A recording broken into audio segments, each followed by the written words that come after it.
Child, people say time softens every wound, but some nights still taste like that Christmas when my own family invited me not for love, but for the gifts my wrinkled hands carried. I didn't know then that evening would change the rest of my life. I remember it clearly, as clear as yesterday, though decades have passed.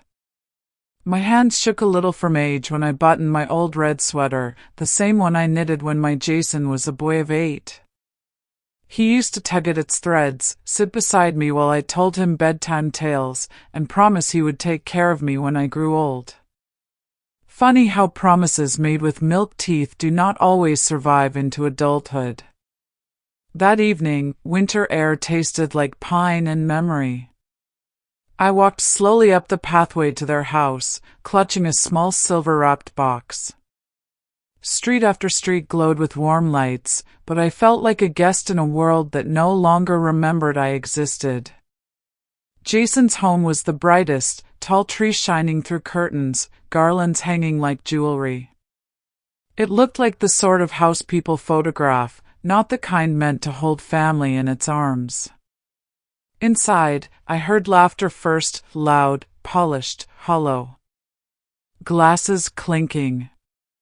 Brittany's guests capturing moments for pictures more than for hearts. Not one of them belonged to my side of the story. They were hers, polished faces, new money, perfect teeth. I stepped in quietly. No one noticed for a moment. I felt like an old coat hung in a hallway, present, but not needed. Then Brittany turned and saw me. Beautiful girl, I will never deny that, tall, sparkling in her golden dress, skin glowing with expensive perfume. She smiled, but her eyes never warmed. "Oh, Susan, you came," she said, as if she doubted I would, or wished I hadn't. Her sister leaned in toward her, half whispering yet loud enough for my tired ears. "I told you, she never misses Christmas gift night. Old people love giving things." They both laughed softly, the kind of laugh that pricks skin like fine needles. They didn't see the small wound open in my chest. Jason glanced at me from the far side of the room, standing with a drink in hand, my son, taller now, broader, dressed in the suit I once helped iron before his job interviews. Our eyes met only for a second. He gave a thin smile, polite but far away, then turned back to discuss business with Brittany's brother as if I were someone they invited out of obligation. I took a seat near the corner of the long dining table. Gold plates, tall candles, and laughter that didn't belong to me filled the room. I listened, gently smiled when someone looked my way, and waited for a chance to speak, like we elderly often do, patient and soft. Dinner was served. Everyone praised Brittany, her salon expansion, her beauty products, her plan to visit Europe. They talked of vacations and investments as if kindness was outdated currency. I sat quietly with my fork resting on the napkin, thinking of years I spent working night shifts, skipping Christmas after Christmas to save for Jason's future. When the plates were being cleared, I finally gathered courage. Would it be all right if I sit closer to the children when they open their gifts? I asked softly, a simple wish no bigger than a breath. Brittany's laughter stopped mid-air. She set her wine glass down, and for the first time that evening, she looked straight into my heart. "We only invited you for the gifts, Susan." The room froze. Not a fork moved. Someone snickered behind their hand. Her sister leaned back with a smirk that cut deeper than any scalpel I used in my younger nurse days. "Old people should be useful, or invisible," she said. "Gifts make you useful." I felt my throat tighten, but age had taught me how to swallow pain in silence. I straightened my back like I did when life tried to bend me. "I came because I wanted to see my family," I whispered, voice steady as old oak. Brittany didn't blink. If you came empty-handed, you wouldn't be here. My heart, child, oh, it bruised, but it did not break. I placed my silver box on the table. No drama, no anger, only tired grace. If gifts are what brought me here, I said, then open it now. Phones lifted around me. Young folks love capturing tragedy more than love. They waited for me to crumble, but I didn't. Age makes a person strong in places youth never sees. Brittany ripped open the wrapping, expecting money, jewelry, something shiny to parade online. But instead, she found papers. Not one soul at that table knew the story behind them.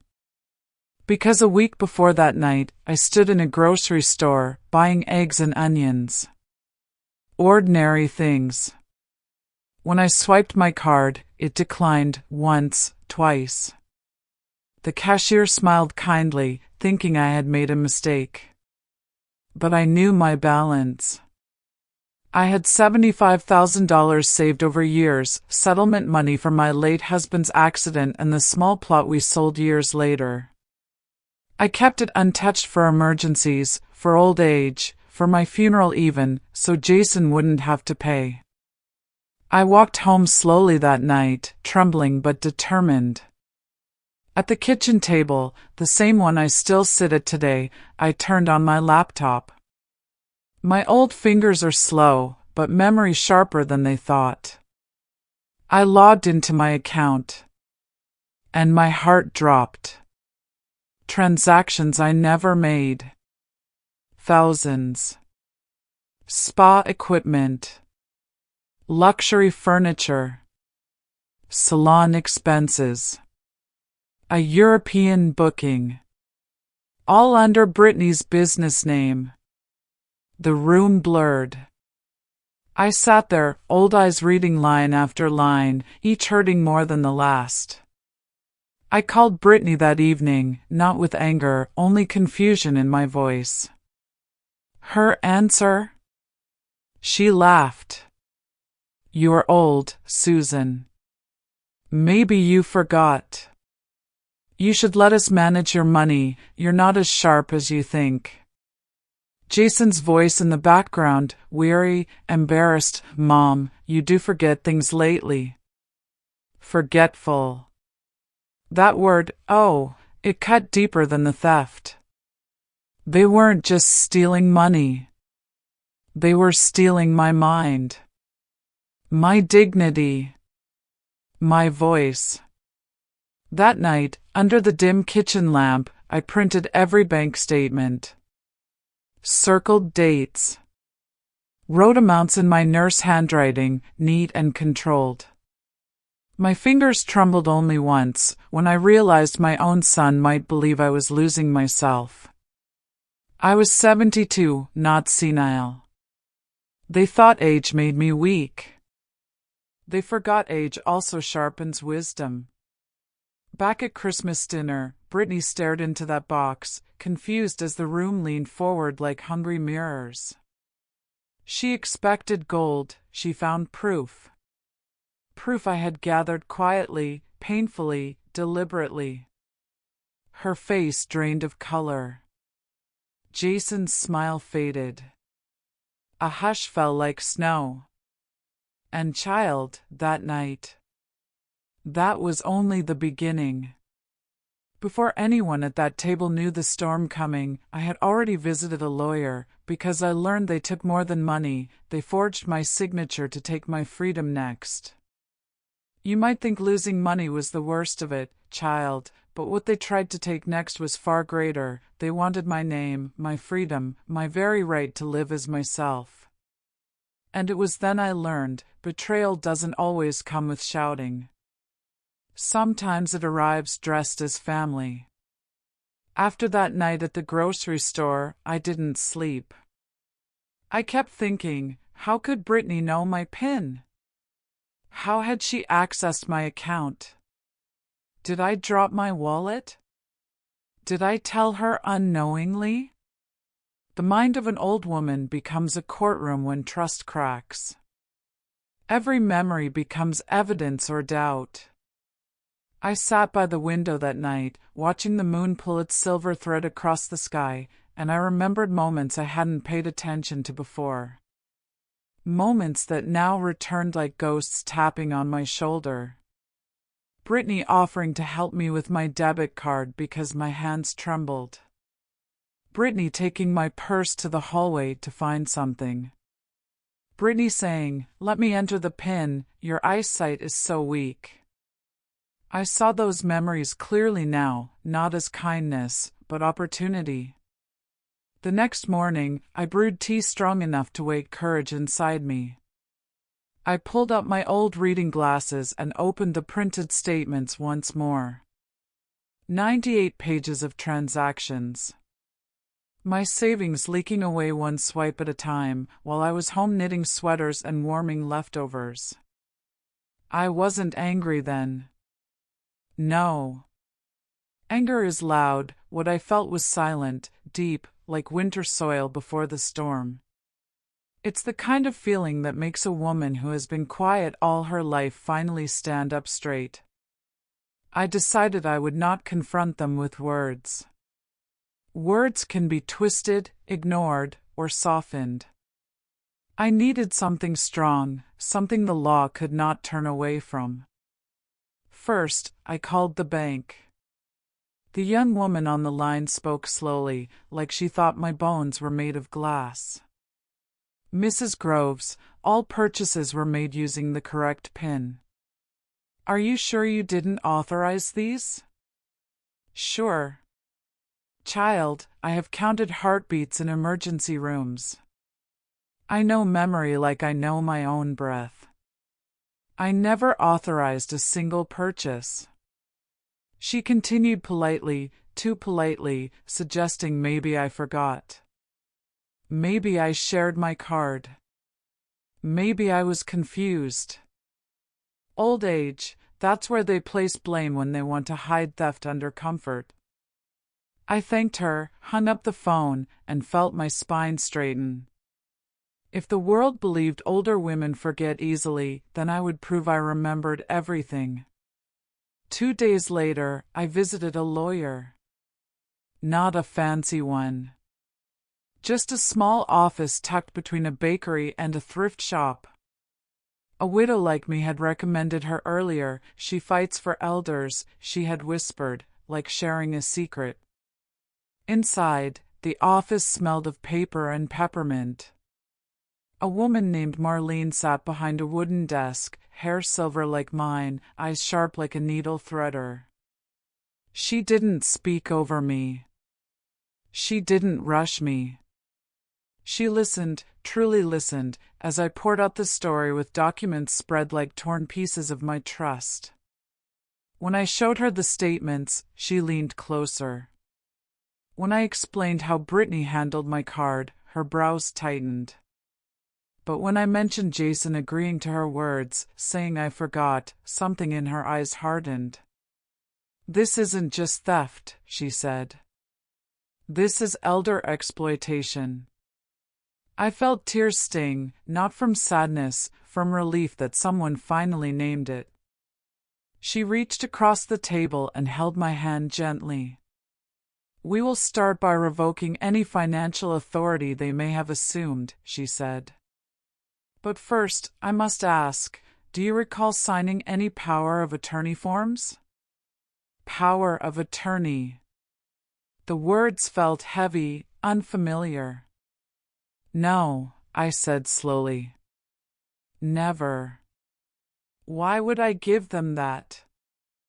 Her lips pressed into a thin line. "Then we must act quickly." She helped me file revocation papers. She notarized my statements. She guided me like a daughter would, not with pity, but with respect. Before leaving, she touched my arm and said something I never forgot. "You are not weak. They simply assumed you were. But child, life is a cruel storyteller. When I visited the bank again with Marlene, the manager checked their system and said something that froze my bones. "There's already a power of attorney on file, signed by you, Mrs. Groves." My ears rang. My heartbeat felt like footsteps in an empty hallway. Signed? By me? He showed me a scanned document. My name, my signature, but not written by my hand. A false version of me, created without my breath, used to unlock my life like a door. Below my forged name were two listed agents. Jason Groves. Brittany Lawson Groves. My son's name. The name I gave him when he first opened his tiny eyes and looked for me. The room felt cold around my aging hands. The manager said I had requested help managing finances due to confusion. They claimed I didn't like banks anymore. They painted me as forgetful, fragile, slipping. It felt like someone erased me while I was still alive. I didn't raise my voice. I have learned that silence spoken with clarity can shake walls. Marlene demanded copies of everything. No shouting, just law behind her voice. We left with a folder filled with proof that my own child signed away my rights. Outside, the cold winter air felt new, like I had been born again, but into pain instead of life. Marlene placed her hand on my shoulder. "They wanted control," she said. "But you found this before it was too late. Now we take it back." And so, child, began the quiet war. I went home that evening and sat at my table, the same table where I fed Jason soup when he was sick, where I helped with homework, where birthday candles once stood. I looked around the room, small but mine, filled with memories money can't buy. And I whispered to the empty chair across from me. They wanted everything, but they forgot I am still here. I brewed tea, opened my drawer, and pulled out red ribbon I kept for special things. I tied it around the document copies, the revoked POA, the lawyer's certification, the fraud report in progress. And if you remember, child, that red ribbon became the gift I placed under their Christmas tree. Brittany thought she unwrapped victory. Instead, she unwrapped truth. And truth, once revealed, cannot be returned. The night of Christmas dinner was only the stage. The real fire came after the gift was opened. You think they sat quietly? No. That room turned into a battlefield, and every word became a weapon. Child, if you had seen that room when Brittany opened my gift that night, you would understand, sometimes a storm doesn't need thunder. It only needs one truth placed gently on a table. I still remember how the room smelled of cinnamon candles and roasted turkey, how Christmas lights twinkled softly in the background, unaware they were about to witness the end of a family. I stood beside the tree, hands folded over one another, while Brittany untied the red ribbon on that box as if she expected gold to spill out. Her painted nails slid under the paper, tearing it open. She lifted the lid, her smile froze the way cold air freezes delicate petals. She expected jewelry. Cash. Something to brag about on social media. Instead, she found the copies Marlene helped me prepare, the revoked power of attorney, the investigation note, the bank papers. "What is this?" she scoffed aloud, voice dripping disbelief. She shook the papers as if shaking them would turn them into diamonds. "You brought documents?" The room leaned closer, curious eyes, ready for gossip the way crows wait for breadcrumbs. Jason reached for the papers. He scanned them, and I saw his face drop as recognition crawled up his spine like regret. He knew what those documents were. Brittany kept reading, not understanding at first, but then her eyebrows knit together tightly. She read the heading again. Revocation of power of attorney, fraud accident investigation pending. Her lips parted, but no words came out. Her sister, always hungry for drama, whispered loudly, "What's happening? Why is your name not there?" She pointed at the beneficiaries listed on the trust. None belonged to Brittany. Not even Jason. Brittany's voice cracked, thin like a stretched thread ready to break. Why is my name missing? Why is Jason's share so small? I didn't speak yet. Silence is a strong thing, child. Silence forces truth to rise like oil on water. Jason swallowed hard and whispered, "Mom, what is this?" I met his eyes, for the first time that night, truly met them. "A gift," I said softly. "You invited me for gifts." I brought one, my truth. Gasps, soft, sharp, filled the room. The kind that come when people realize the movie isn't comedy, but tragedy. Brittany's face turned red, then pale. She grabbed the APS letter next. Her voice trembled as she read aloud. "We are opening an investigation into the alleged financial exploitation of elder Mrs. Susan Groves." She dropped the paper as if it burned. Her chair scraped the floor loudly. "What is this supposed to mean? You think we stole from you? You're accusing us?" Her voice rose high, like a kettle screaming on the stove. I finally took a deep breath, slow, steady, years heavy. "I didn't accuse," I said.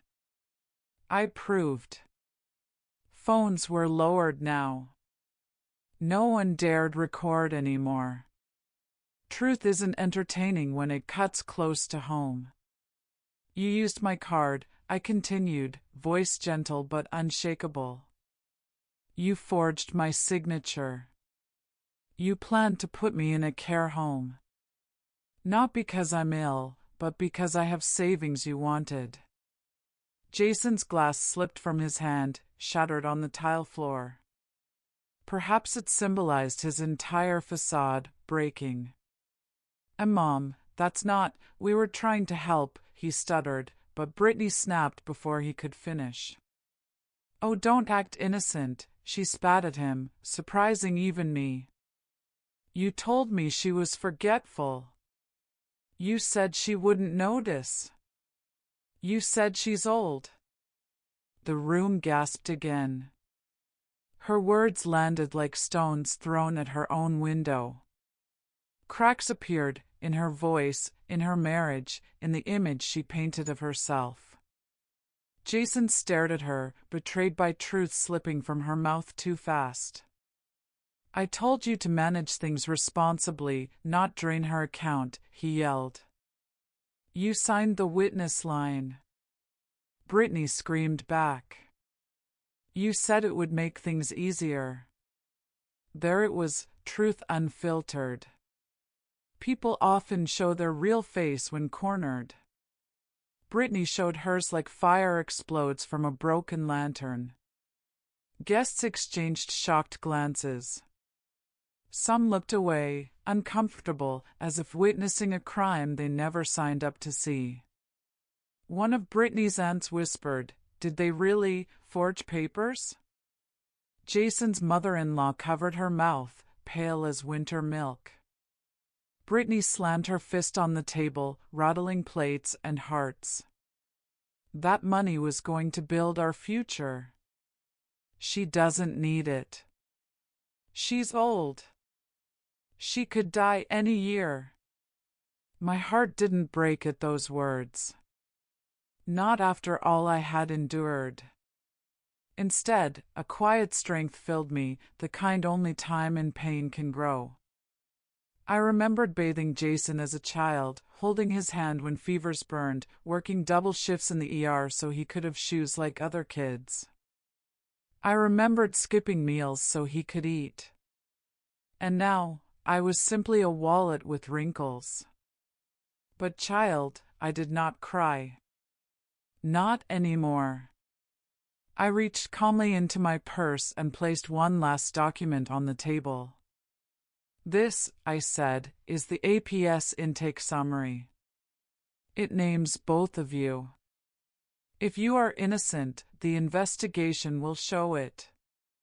If not, consequences will follow. Brittany stared at it like it was a snake ready to strike. Her voice turned desperate, shrill. You think you can ruin us? She yelled.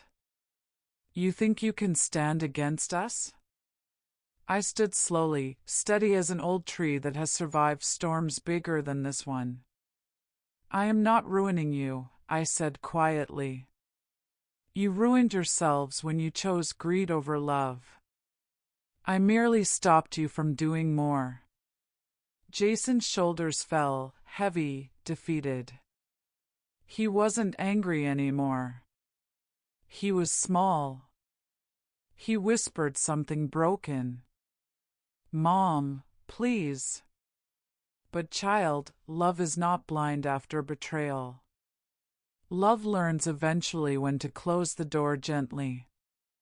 I picked up my coat, buttoned it like I had done 1,000 times, and whispered, You invited me for gifts. Tonight, I gave you the gift of truth. And with that, I walked toward the door. No one stopped me. No one dared. Not even Jason. The cold night greeted me like an old friend, holding me close. Behind me, shouting grew, accusations thrown like stones, relationship tearing in front of a Christmas tree that suddenly felt ironic. But as I stepped off the porch, something inside me felt light, feather-light. For the first time in many years, I chose myself. Christmas lights glowed behind me, but they didn't warm me. What warmed me was something else, the strength of an old woman who finally remembered her worth. You might think everything ended that night, but truth has long legs, child. The real storm arrived days later, when investigations began, jobs were lost, and Jason returned to my door with tears he thought would change my mind. Some people believe storms end once you walk away, but I learned something different. A storm keeps chasing truth until it finally lands where justice waits. And child, justice has a slow walk, but steady feet. After Christmas night, I returned home to my quiet little house, the one Jason once called small and outdated, though to me it was a cradle of years, laughter, and photographs fading gently like tired petals. I closed the door softly behind me, hung my coat on its old wooden hook, and let silence sit with me. For the first time in a long while, silence did not feel like loneliness. It felt like peace. I sat at the kitchen table, the same place I used to pack Jason's lunches, the same place where I cried when his father died. But that night, I didn't cry. I made tea, held the warm cup between my palms, and whispered to the empty room. You chose yourself, Susan. And that is a kind of love, too. Days passed slowly, like winter snow melting drop by drop. Then the phone calls began. Adult Protective Services, APS, reached out, their voices firm and respectful. They asked for documents, timelines, details. I handed over everything, statements, printouts, notes written in steady pen. They listened as though my story mattered, as if every memory I carried was gold instead of dust. A week later, I received a call from my neighbor's niece. She worked at the same firm where Jason did. Auntie Susan, she said gently, Jason has been put on leave. They're reviewing the case. Elder financial abuse is being taken seriously. My heart didn't jump with victory. No. It sank, heavy, like an anchor. Because, child, justice hurts even when it's right. Soon after, I heard whispers through neighbors, church ladies, grocery clerks. Words traveled like spilled flour. Jason lost his job. Brittany's salon loan was denied. Their bank accounts were flagged for fraud. Family members stepped away like stepping back from fire. I did not celebrate. I prayed they'd learn. One evening, about a month later, a hesitant knock came at my door, 3 taps, then silence. The kind of knock that belongs to someone ashamed. I knew it was Jason before I even opened it. When I saw him standing there, my heart broke, not into pieces, but into memories. He looked older than me that night. Shoulders slumped, eyes hollow, beard unshaven. He held no arrogance, only regret like a coat too heavy to carry. "Mom," he whispered, voice splintering with guilt. "Can I come in?" I nodded slowly and stepped aside. He sat at the same kitchen table where he once ate cookies after school. He stared at his hands like they held answers he wished he never lost. "They fired me," he murmured. "Brittany left to stay with her mother. The investigation, it's real. People look at me like I'm a criminal." He swallowed hard. I could hear the fear move down his throat. "You could fix this," he said softly. "Just tell them you misunderstood. That you were confused. They'll drop the case. Everything could go back to normal." Normal.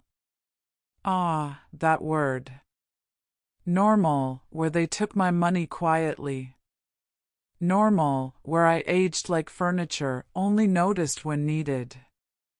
Normal, where love had strings attached like price tags. I placed my hand gently on the table but did not reach for his. A mother's instinct said hold him, but wisdom whispered hold yourself first. "Jason," I said calmly, "I am old, yes, but not confused. I am tired, but not lost. What you ask of me is to lie. To erase what happened. To protect you from consequences you earned." Tears filled his eyes, real ones, the kind boys cry before men teach them shame. "I didn't mean to hurt you," he said. "We just needed help. We wanted more, a better life." "Oh, child," I replied, my voice breaking like softwood, "you already had a better life. You just didn't see it." He looked around the kitchen, maybe remembering birthday candles, late-night soups, stories told during thunderstorms, the kind I once knitted that red sweater through. "Mom, do you still love me?" he asked, the voice of the boy he once was, not the man he became. I closed my eyes. Love is stubborn. It doesn't vanish when wrong is done. But love must learn boundaries or it becomes self-destruction. "I love you," I whispered, "but I love me too. And for once in my life, I choose the one who stayed, myself." His face crumpled like paper. Tears fell silently onto his palms. "I don't know how to fix this," he said. "That's your journey," I replied softly. "You must walk it. Not for me, for the man you want your daughter to remember." He stood slowly, like a man older than his years. At the door, he paused. "I will try to be better," he said, voice shaking. "I hope you will," I answered. He left, leaving behind the scent of winter and regret. I watched him through the window, shoulders hunched, hands in pockets, walking into the night like a boy who finally met consequence. When the streetlights swallowed him, I sat again at my kitchen table. Quiet settled around me, warm and gentle. I touched the letter I once wrote to myself. You learn to choose yourself. I smiled weakly. Age doesn't always bring weakness. Sometimes it brings clarity. Weeks turned into months. APS concluded their findings. Charges stood. Jason worked to repay what was taken. And slowly, carefully, he returned as a son, not a thief of love. Brittany never came back. Her name became a caution in whispers. But a different presence began to visit, small feet, bright eyes, laughter like bells. My granddaughter. Jason brought her quietly at first. Just for an hour. Then longer. He never spoke of what happened. We both carried that night like folded cloth in our pockets, heavy but not shown. One afternoon, she climbed into my lap with crumbs on her chin and asked, Nana, why are your hands so wrinkled? I smiled and kissed her hair. Because they have held many years, sweetheart. She giggled and traced them like maps. I realized then, healing doesn't always come from apologies. Sometimes it arrives in tiny hands, innocent of the past. Hook for part 5, last part. And child, as I sit today in the same chair, with sunlight warming my old bones, I know one thing for certain, peace didn't come from punishment. It came from remembering who I was, and choosing myself each day afterward. Let me tell you how life looks now, softer, quieter, but finally my own. Child, people assume endings come crashing like storms, loud, sudden. But most endings arrive quietly, like evening light slipping through curtains.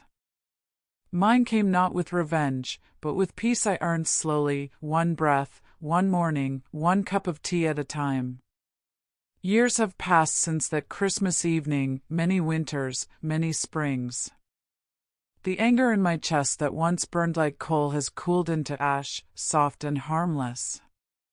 And now, when I look back, I do not see villains and victims, I see lessons, stitched into time the way old quilts hold stories in faded squares. My kitchen hasn't changed much.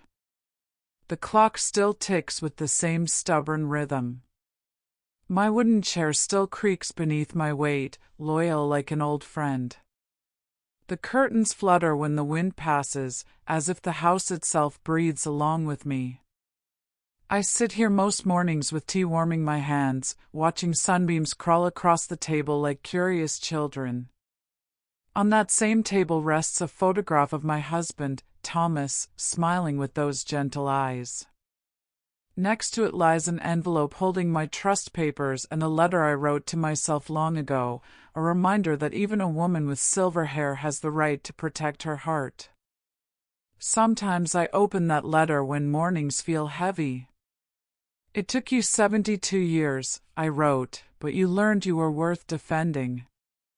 It still brings tears, not of sorrow, but of pride. Jason visits sometimes, not with flashy gifts or fake smiles, but with quiet footsteps and humble eyes. Life has humbled him in ways words cannot describe. He works now in a smaller firm, earning less but carrying more understanding. The investigation changed him. Losing everything touched something deeper than fear, it touched his conscience. He brings my granddaughter often, she's older now, a chatterbox with ribbons in her hair, asking endless questions like every child hungry for the world. Grandma, she once asked, sitting on my lap as I braided her hair, were my mommy and daddy mean to you? I paused, heart trembling at the edge of truth. Children deserve honesty, but not bitterness. They forgot kindness for a while, I said gently. Some people lose their way when they chase things that shine. but hearts can find the path again if they wish to. She looked up with serious little eyes. Do you still love my daddy? Ah, child, love is not water you spill and sweep away.